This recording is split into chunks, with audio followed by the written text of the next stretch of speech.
dénoncer le manque d'effectifs structurels qui entraîne un surplus de travail au sein de la société de manutention Swissport.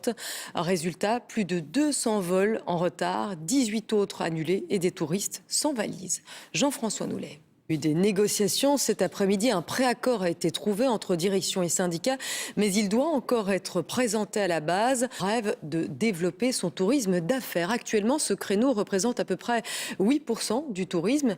Le ministre René Colin veut faire progresser cette niche à 30% d'ici 2023. C'est que ce tourisme-là est assez lucratif et développe aussi de l'emploi. Aurélie Fogli.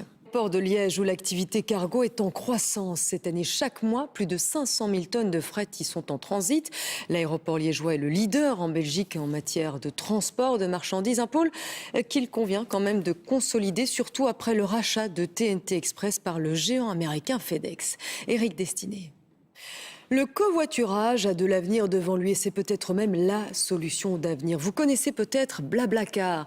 Le site et son appli qui permettent de partager sa voiture le temps d'un trajet vient de signer un partenariat avec le géant Google. Désormais sur le web, à côté des offres de la SNCB, de la STIB ou des Tech, eh bien vous trouverez Blablacar. Sunchim Courrier. On s'arrête un instant dans le parc Maximilien. Cela fait un petit temps que nous n'en parlons plus, mais ce parc au centre de Bruxelles est toujours le lieu de refuge de nombreux migrants. La plupart ne font que passer et rêvent d'aller en Angleterre. Et en attendant, restez avec nous dans quelques instants.